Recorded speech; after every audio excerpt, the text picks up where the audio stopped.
Yo, what's up guys? So welcome back to another video here. So we got the push workout continuing this video series. So you guys are going to notice honestly a lot of overlap within the series, and that was on purpose because the bread and butter steak and potatoes of these workout series is the same. You need good form. It's about natural lifting. You need consistency. You need to get stronger over time with that good form. Same kind of rep and set scheme. So keeping things simple, repeating because you guys may not see each one of these videos, so I don't want you to miss that side of it. So that's why I'm recovering all the stuff in each video, so that way if you only see this one video, you get that background with it as far as like the metrics of how I'm doing the reps and sets, and the fact that I'm focusing on form and things like that, as opposed to just looking at the exercises. So just keep that in mind. So lots of different muscles in the chest, not so much as your back, not so much as your legs, but still a lot of different muscle fibers. They orient in different directions. You have to train them a little bit different using different exercises, and same with your deltoids as well. So let's get into it. All right, so natural lifting, guys, if you've been watching this workout series, you've seen this for about the third time, depending on which video you've watched. And once I make the fourth video, potentially the fourth time. So the whole thing, guys, you can't do too much volume because you're going to get injured. You're not going to be able to build strength. You want to keep good form. You want to be consistent. You want to have proper intensity. So training close to failure, if not failure or beyond. Maybe not on every exercise, but especially your top sets. And then you want to build muscle, but also become strong. And you want to get stronger over time with that good form. That's how you build muscle. So keep that in mind, guys. And you can't do too much volume. That's why I have this certain rep and set scheme kind of like worked out, because you can't do too much, otherwise you dig yourself in too big of a hole to recover, and you can't recover. You get weaker over time and you don't actually make any results. And it's really important that if you're going to be in the gym, you're making results, otherwise you're wasting your time.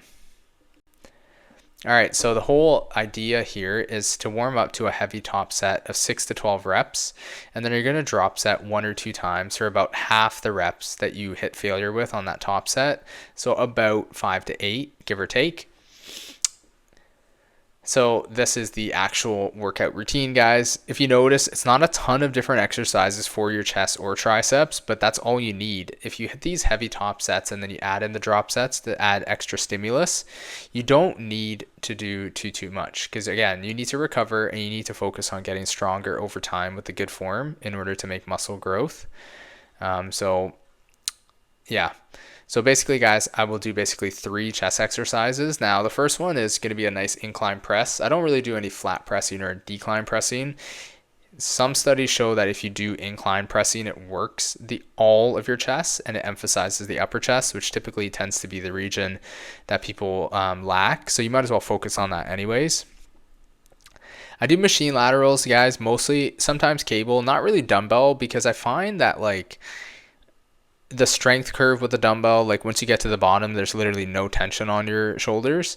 So using the machine, there's tension basically all the way throughout, and it's even tension. And then it's also easier to hit partials with better form, I find, using the machine. And yeah, I just kind of like using it more. It's easier to increase the weight and it not feeling super heavy from jump to jump.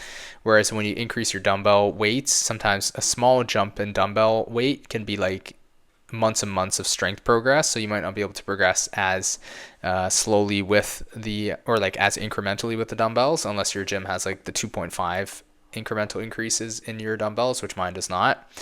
At the same time of doing these machine laterals, guys, I'm also resting my triceps for that big progressive overload movement for my triceps, which is a push down. I'm typically doing close grip or some sort of V-bar. And then I go into a fly to stimulate the chest a little bit more. It's been resting a little bit. And then what I think I'm going to do now is just go straight into deficit push-ups and just do a quick burnout. It's not really like a full-on emphasis on deficit push-ups. That's more just an extra stimulus of some chest pushing movement. So I don't always do those, but then sometimes I get away with just the incline press and the pec fly. But adding in those deficit push-ups are good for a little bit of extra volume.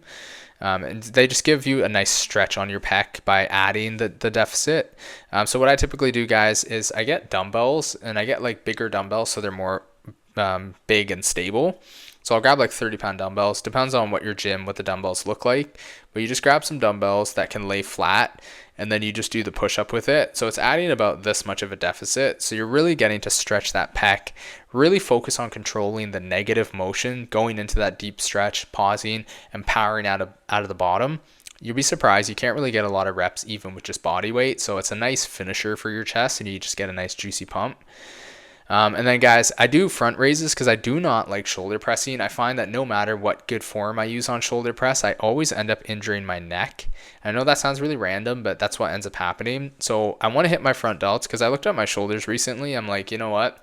My side and rear delts are really developed, but my front delts are not. So I really need to bring that up. So I need to do front raises, and also my lower traps are a weakness, and apparently when you train front raises and Y raises, which is basically in between a lateral raise and a front raise, it does predominantly train delts, but it also activates that lower trap area. So I'm really doing those front raises, one, because my front delts ended up lagging, which is ironic because people always say people have overdeveloped front delts, but because I use proper form for my chest movements, my chest actually does most of the work, so I don't get overdeveloped front delts. And then I also do a lot of lateral and rear delt work and not a ton of front delt work. So I'm actually lagging front delts, ironically, which wasn't always the case. I used to be a person with overdeveloped front delts, but now I got to catch up with that. So I do it on the cable so there's constant tension. I go forward a little bit on the cable so that I get a nice stretch when it comes back. And then guys, I finish up with some solid dumbbell tricep overhead extensions. Seating or standing doesn't really matter. And then that's it. And that honestly pumps me up pretty good. I get a good push workout in, and that's really all I need. So keep in mind, guys, using good form and getting strong over time is how you gain muscle. It's not just about adding weight to the bar. If you start recruiting muscles and using momentum and ego lifting, then the muscle that's actually supposed to be doing the work is not doing the work. So you're not actually going to grow that muscle because it's not actually the muscle getting stronger. You're just adding weight and just cheating. So don't do that. I don't really use barbells, if you guys notice. I just find that like whoever got injured using a dumbbell, unless like when you're dropping the weight or kicking the weight back, it kind of like goes off to the side and kind of like tears your pec or like hurts your shoulder, but just learn how to kick the dumbbells up properly and that won't happen. I just find you can get a better range of motion. You can go out and then you can come in with the dumbbell, so it kind of activates more fibers of your chest. And I just find that like I said, whoever got injured using dumbbells. So I don't use barbells. Everybody tears their pec on barbells. I do not want to tear my pec. Screw that. That's way too long of an injury to come back from. Way too much rehabbing to do. So let's just overall avoid that if we can. And guys, depending on what develops quicker, you need to shift your focus and shift your exercises to focus on the lagging body parts, or depending on what you want to look like, keep being somebody that has dominant body parts. Whatever you want to do, I think you should have a balanced physique in general as far as like upper and lower body, and then whatever your genetics push towards having as a standout body part, keep training that muscle group and naturally it will become a standout body part, and that way you can be kind of like quote unquote known for something.